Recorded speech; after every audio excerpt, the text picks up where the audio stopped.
crowds followed him.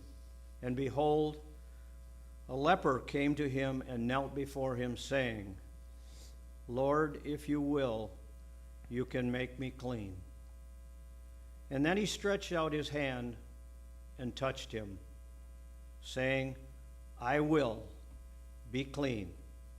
And immediately his leprosy was cleansed. Jesus' hands were hands that could be trusted by all who were sick. Now when the sun was setting, all those who had any that were sick with various diseases brought them to him. And he laid his hand on every one of them and healed them. And he was trusted by the infirmed as well. There was a woman who had a spirit of infirmity for 18 years. She was bent over and could not fully straighten herself. And when Jesus saw her, he called her and said to her, Woman, you are freed from your infirmity.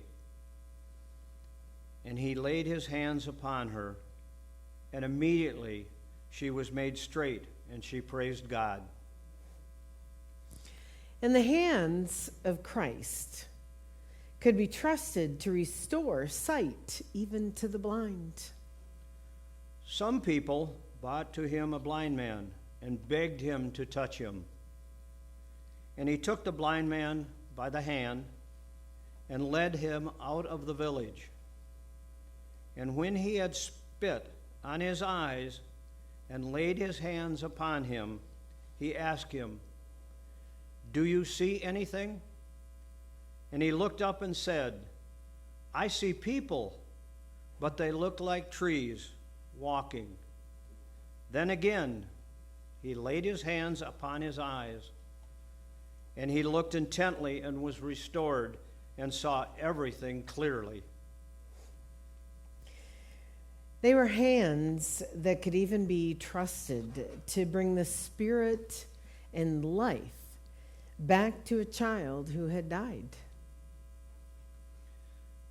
Behold, a ruler came in and knelt before Jesus, saying, My daughter has just died, but come and lay your hand on her, and she will live. And Jesus rose and followed him with his disciples. And when Jesus came to the ruler's house and saw the flute players and the crowd making a tumult, he said, Depart, for the girl is not dead, but sleeping. And they laughed at him. But when the crowd had been put outside, he went in and took her by the hand, and the girl arose. These hands of love were hands that could forgive also. In our gospel lesson, a woman was caught red-handed. She was caught red-faced. She was caught in the very act of adultery. The beautiful hands of Jesus bent to write in the dust. What in the world did he write? Did he write the names of all those in the crowd and the sins that they themselves had committed? Any guess would be pure speculation. No one knows what he wrote with his hands. But all of those who a moment ago were so eager to kill her by hurling stones at her, now quietly walked away. No one condemned her. The master,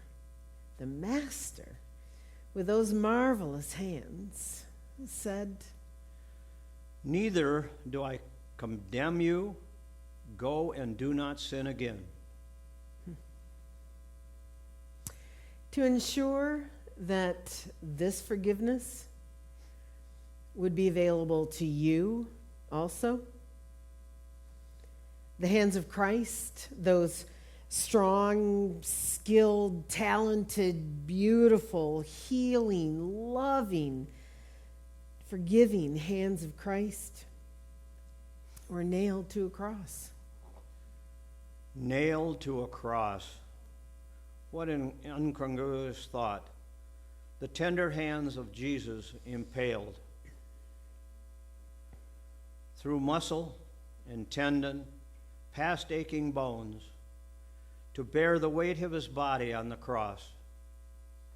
But that thought is no more incongruous than the realization that those sinless hands of righteousness reach out to us to grasp our hands of sin.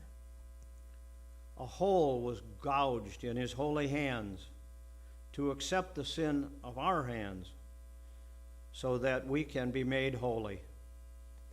When those hands were thus voluntarily nailed to a cross, Jesus then placed himself in God's hands. Then Jesus, crying with a loud voice, said, "Father, into your hands I commit my spirit." And having said this, he breathed his last. But the hands of Christ did not remain folded on his chest, wrapped in a linen shroud. They did not remain there. They were raised to life. They were clasped in joyous welcome by his disciples. Now Thomas, one of the 12, called the twin, was not with them when Jesus came. So the other disciples told him, "We have seen the Lord." But he said to them, "Unless I see in his hands the prints of the nails, and place my finger in the marks of the nails, and place my hand in his side, I will not believe." 8 days later, his disciples were again in the house, and Thomas was with them. The doors were shut, but Jesus came and stood among them and said, "Peace be with you." Then he said to Thomas, "Put your fingers here and see my hands, and put out your hand and place it in my side. Do not be faithless, but believing." Thomas answered him, "My Lord and my God." Jesus said to him, "Have you believed because you have seen me? Blessed are those who have not seen and yet believe." And his hands were raised in blessing as he ascended. Then he led them out as far as Bethany, and lifting up his hands, he blessed them. While he blessed them, he parted from them and was carried into the heaven. And they returned to Jerusalem with great joy and were continually in the temple blessing God.